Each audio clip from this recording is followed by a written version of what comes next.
I started this probably 4 or 5 years ago, just looking for a solution to videos. Obviously, as we all know, just how voluminous these videos are, the manner in which they're kept, the manner in which we decide to look for them, or it was just a whole bunch of different variables that was going into these videos, particularly with regard to body cam, squad car, surveillance. Started and I found a couple of solutions, but they were terribly expensive. So my first question for Jason, I think my very first question for Jason was, does my IT department have to be involved at all? I think we're probably all coming from this from a different angle. Some of you have probably IT departments that are heavily involved in your office. Mine is not. So my first question for him was, do they have to be involved? And he said no. And he was absolutely 100% correct. So me being here is just to hopefully help all of you. I'm not getting any kickbacks, any deals, any of this.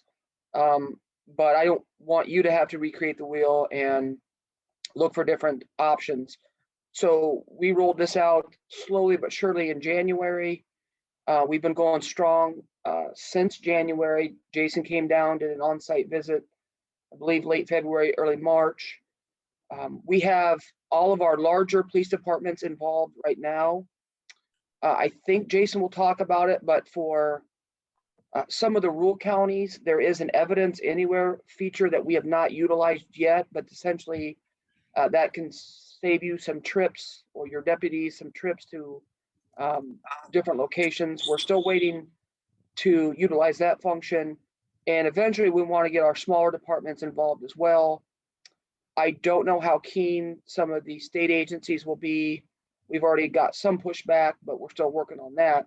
But for our three largest departments, it has been an absolute blessing.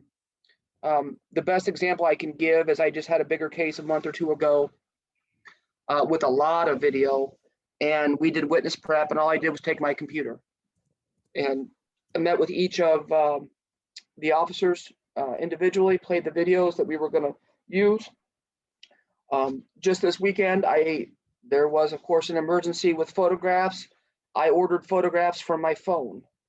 And just being able to, once you get it, just learning how to triage the cases once they come in.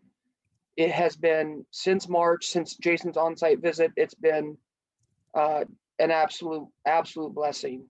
I think, and I don't know, I'd be interested to know from a lot of you folks for how we did it before, which was that the onus was on us to request a video.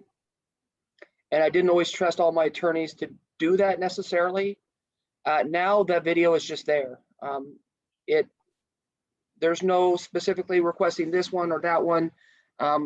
If once the agency puts the videos on there, they're putting all the videos on there.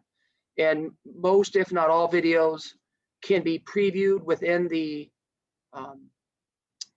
browser itself, so you don't necessarily have to download. You always have the option of downloading if you choose. But just that, and being able to do a quick reference to any case, anytime, from your laptop, desktop, phone, whatever it may be. And I know Jason's going to address the pricing, but from what I was at 4 or 5 years ago, this is not even close. It's the only, and we haven't had much pushback from the defense bar. Early on, it was, download times. They can't download from Wi-Fi. It's not going to work. If they do, it's going to take a while. But since then, have not had, even the older defense attorneys are able to utilize this. And the police departments and agencies have worked great with us.